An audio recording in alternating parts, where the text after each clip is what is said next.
ओम नमः शिवाय. ओम नमः शिवाय. ओम नमः शिवाय.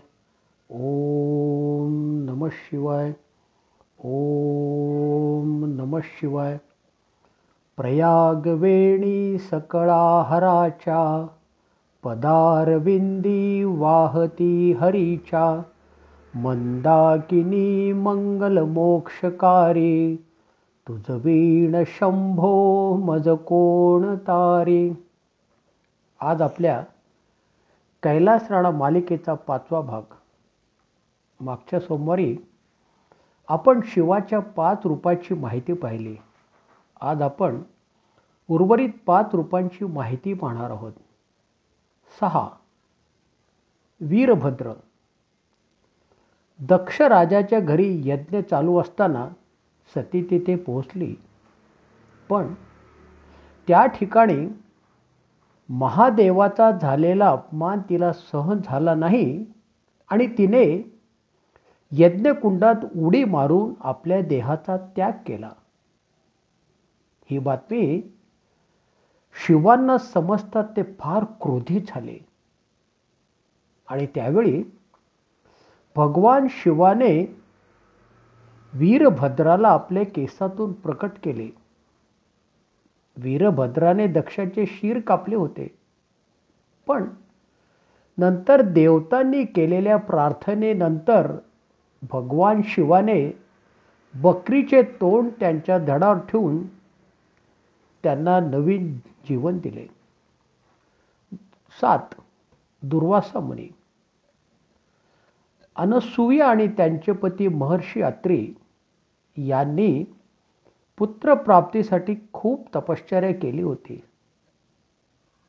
त्यांच्या तपश्चर्येने प्रसन्न होऊन ब्रह्मा, विष्णू आणि शिव त्यांच्या समोर त्यांच्या घरी प्रगट झाले आणि तिघांनी सांगितले की आमच्या अंशाने तुम्हाला 3 पुत्र होतील. त्यानुसार ब्रह्माजीच्या अंशातून चंद्र, विष्णूजीच्या अंशातून दत्तात्रेय आणि शिवाच्या अंशातून दुर्वासा मुनीचा जन्म झाला. दुर्वासा मुनी आपल्या रागावरून जगभर प्रसिद्ध आहेत. असे असले तरी असे मानतात की ऋषी दुर्वासा ज्यांच्यावर रागवले होते त्यांचे कल्याणच झाले. 8. हनुमान.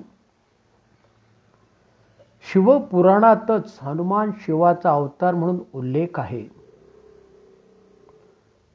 सर्व अवतारात हा अवतार सर्वश्रेष्ठ मानला जातो. हनुमान हे चिरंजीव आहेत. हनुमानाने आपले संपूर्ण आयुष्य रामाच्या भक्तीतच घालवले असे मानतात की हनुमान आजही पृथ्वीवर भ्रमण करत आहेत. 9. किरात अवतार. महाभारतात अर्जुन महादेवाकडून दैवी शस्त्र मिळावीत म्हणून तपश्चर्या करत होता.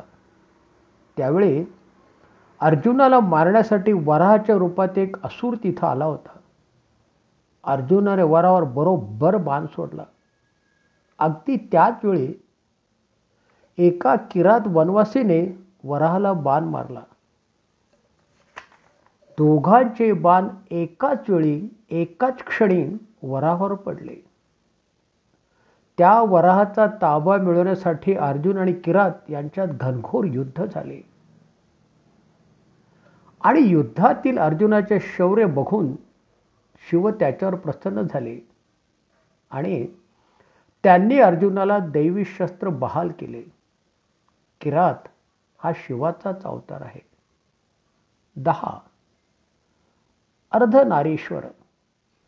शिवपुराणानुसार ब्रह्मदेवाने विश्व निर्माण केले होते, पण काय विश्व पुढे सरकतच नव्हते. ब्रह्माजी चिंतित असताना त्यांना एक आवाज आला. तो आवाज त्यांना सांगितले गेले की त्यांनी मैथुनी सृष्टी निर्माण करावी. यानंतर ब्रह्माजीने शिवांना प्रसन्न करण्यासाठी तपश्चर्या केली. भगवान शिव अर्धनारीश्वराच्या रूपात प्रकट झाले. यांतर शिवजींनी शक्तीला म्हणजे देवीला आपल्या शरीरापासून वेगळे केले. तेव्हापासून सृष्टी पुढे जाऊ लागली. अर्धनारीश्वर अथवा अर्धनारी नटेश्वर हे शिवपार्वतीचे संयुक्त रूप आहे. उजवा भाग हा शिवाचा असतो तर डावा भाग हा पार्वती म्हणजे उमाच असतो. अर्धनारीश्वराची स्तुती केली तर शिव आणि शक्ती यांचा एकत्रित आशीर्वाद आपल्याला मिळतो. 8 श्लोक असलेले अर्धनारीश्वर स्तोत्र आहे. आज आपण इथेच थांबूया. परत भेटूया पुढच्या वर्षी श्रावण महिन्यात नवीन माहितीसह. विराम काळी विकळे शरीर, उदास चित्ती न धरीच धीर. चिंतामणी चिंतणी चित्तहारी, तुझ वीण शंभो मज कोण तारी. ओम नमः शिवाय. ओम नमः शिवाय. ओम नमः शिवाय. हर हर महादेव. आपल्याला हा व्हिडिओ आवडल्यास लाईक व सबस्क्राईब करा.